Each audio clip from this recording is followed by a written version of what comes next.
Salut, c'est Nathan, j'espère que tu vas bien parce que dans cette toute nouvelle vidéo, nous allons parler d'un autre sujet qui est très important et ce sujet n'est rien d'autre que comment investir dans l'immobilier au Danemark.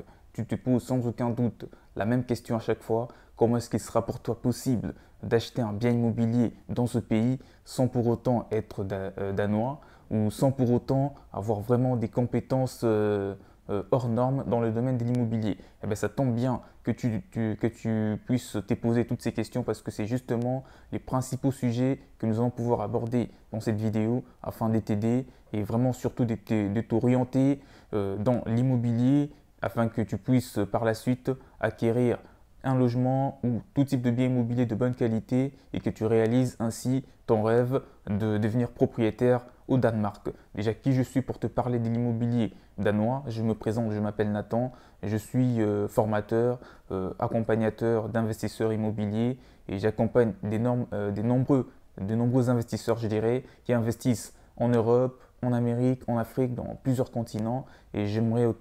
vraiment faire autant avec toi parce que tu sais, ce que tu ne sais pas, c'est que l'immobilier est un secteur qui est vraiment très varié. Forcément, il y a énormément d'informations et si tu ne t'es fait pas accompagner, il y a une forte chance de faire une mauvaise affaire, surtout lorsque tu envisages ainsi de faire un achat immobilier à l'étranger. Avant toute chose, moi je t'invite à t'abonner à la chaîne en activant la petite cloche de notification qui est juste en bas afin d'être alerté sur toutes les prochaines vidéos qui seront mises sur cette chaîne portant sur l'immobilier et sur l'investissement en général et que cela t'apporte davantage une valeur ajoutée dans ce que tu connais déjà, dans ce que tu sais déjà sur l'investissement immobilier. Alors sans plus tarder, nous rentrons dans le détail de cette vidéo qui parle de l'immobilier au Danemark et je commence avant toute chose par te dire que acquérir un bien immobilier à l'étranger n'est pas la chose aisée, notamment lorsque le processus d'achat est fondamentalement différent de celui de son propre pays. Ça, c'est très important. Alors, je te donne le 10 choses à savoir pour devenir propriétaire au Danemark. D'accord? Alors, diplômée en droit au Danemark et forte d'une expérience de plus de 20 ans dans le droit immobilier et de la famille, en France bien sûr. C'est une personne assez proche qui est aussi investisseur. À travers cette personne-là, à travers moi également, nous avons pu vous réunir quelques conseils assez essentiels, les choses les plus importantes à savoir lorsque tu veux faire un achat immobilier au Danemark. Alors, le premier point, c'est d'abord un processus rapide et efficace accompagné d'un avocat. L'achat immobilier au Danemark est plus rapide et plus facile qu'en France. Ça, c'est vraiment important à savoir. Les délais sont beaucoup plus courts et la lourdeur administrative est inexistante. D'accord? Par exemple, si la publication au registre foncier de l'acte des ventes peut prendre 10 mois en France, comme on le sait déjà, elle sera pratiquement instantanée au Danemark.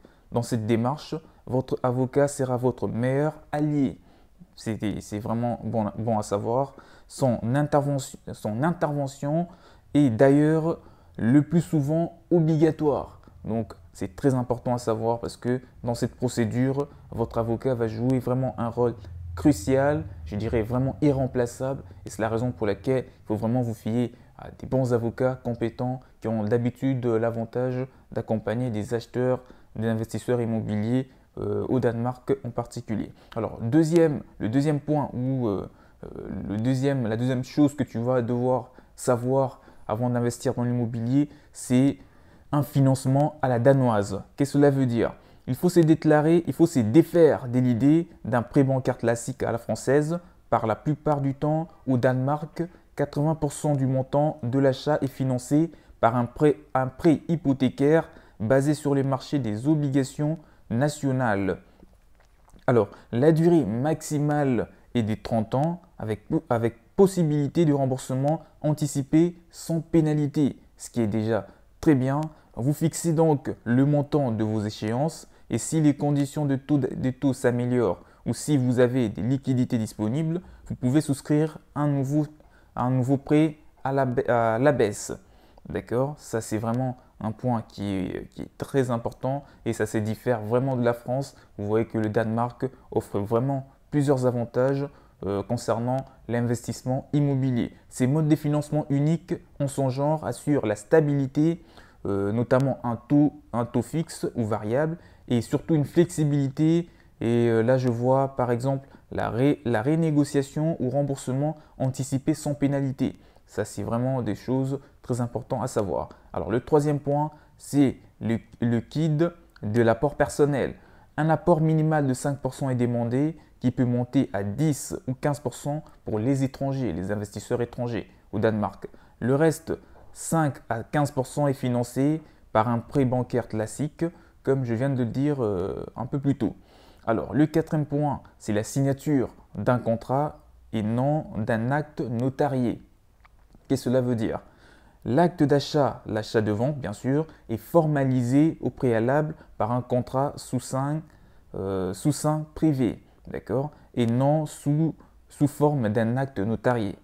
Le contrat fourni par l'agence immobilière est très standardisé, mais il est complété d'une importante documentation, notamment la diagnostic, évaluation technique, les historiques des dommages et travaux, documents relatifs à la copropriété, etc., etc. Votre avocat se chargera de l'analyse et de tous ces documents, d'accord, qui seront bien entendu en danois.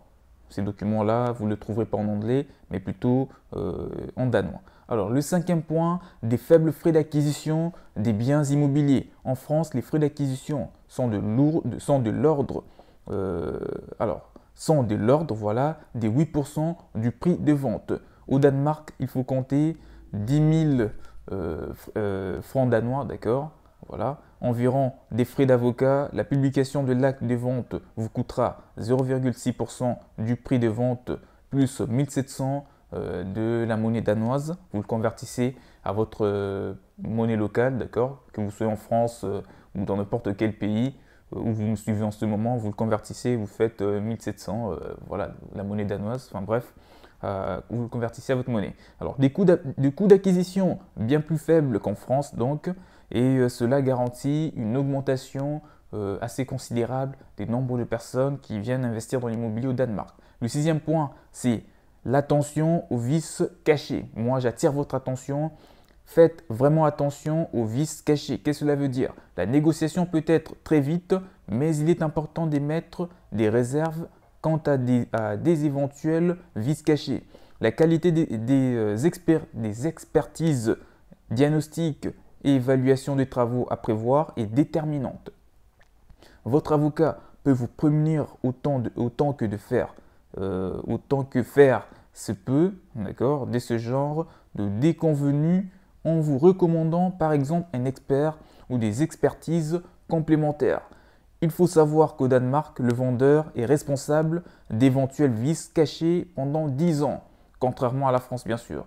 Une assurance pour vices cachés et on ne peut plus recommander, voilà, surtout pour les villas, d'accord, les villas, les biens immobiliers un peu plus coûteux, d'accord, afin d'éviter tout procès, je dirais, sans fin. Là, c'était juste une petite parenthèse concernant vraiment les vices cachés. Faites attention, vérifiez bien l'état de vos biens immobiliers et surtout, fiez-vous à des gens qui sont vraiment compétents, des agents immobiliers reconnus. Moi, je pourrais vous aider. Il y a mon mail dans la description de la vidéo. Si vous avez ce projet d'investir au Danemark, écrivez-moi dans le commentaire ou faites-moi un mail. Je me ferai le plaisir de vous accompagner afin vraiment de vous aider et de vous garantir une bonne rentabilité dans ce pays. Le septième point, c'est un risque fiscal, d'accord? Voilà, qu'est-ce que cela veut dire? Au Danemark, les propriétés immobilières sont taxées sur la base de leurs valeurs publiques, d'accord, déterminées par les communes.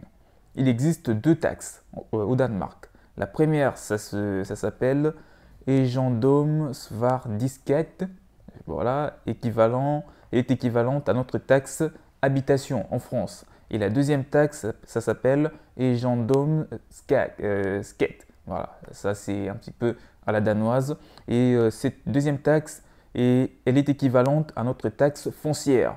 Or, depuis de nombreuses années, la valeur publique des biens immobiliers au Danemark est gelée et se trouve très sous-estimée par rapport à la valeur du marché. une réforme est en cours bien sûr, qui pourrait bien entendu constituer un risque fiscal en cas de révision à la hausse de la valeur de votre bien. Et c'est vraiment quelque chose à ne pas négliger. Le 8e point, méfiez-vous de droits de rachat par la ville. Certains biens immobiliers sont soumis à des droits de rachat par la commune.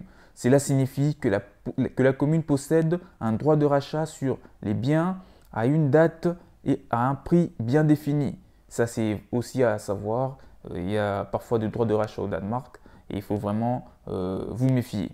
Alors, le 9e point ou l'avant-dernier point, un mode de propriété particulier acheté dans une Andelsbolig revient à devenir propriétaire d'une part de la copropriété d'habitation assortie d'un droit d'usage d'un des appartements. Voilà, vous investissez dans la copropriété. Ce mode d'acquisition historiquement social et bon marché est devenu au fil du temps beaucoup plus commercial. Les prix y sont plus élevés et le risque nombreux. D'accord, mauvaise gestion, encadrement des prix, difficulté à la revente, etc., etc. Et le 10e point, c'est le cas des étrangers. Le marché immobilier danois est réputé fermé aux étrangers à moins qu'ils ne soient fiscalement résidents.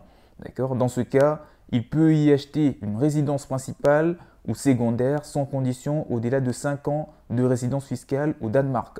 Et durant les 5 premières années, pour les ressortissants de l'Union européenne et de la Suisse en particulier, sous condition de ressources justifiées d'un emploi, être propriétaire d'une société au Danemark ou posséder un patrimoine suffisant, et les biens doivent être habités par les propriétaires et ne peut être loué. Ça, ce sont les conditions bien sûr mises au Danemark. En cas de départ, le bien ne peut être loué et doit être revendu le plus rapidement possible, à moins d'un départ provisoire avec un projet de retour pour une mission à l'étranger par exemple.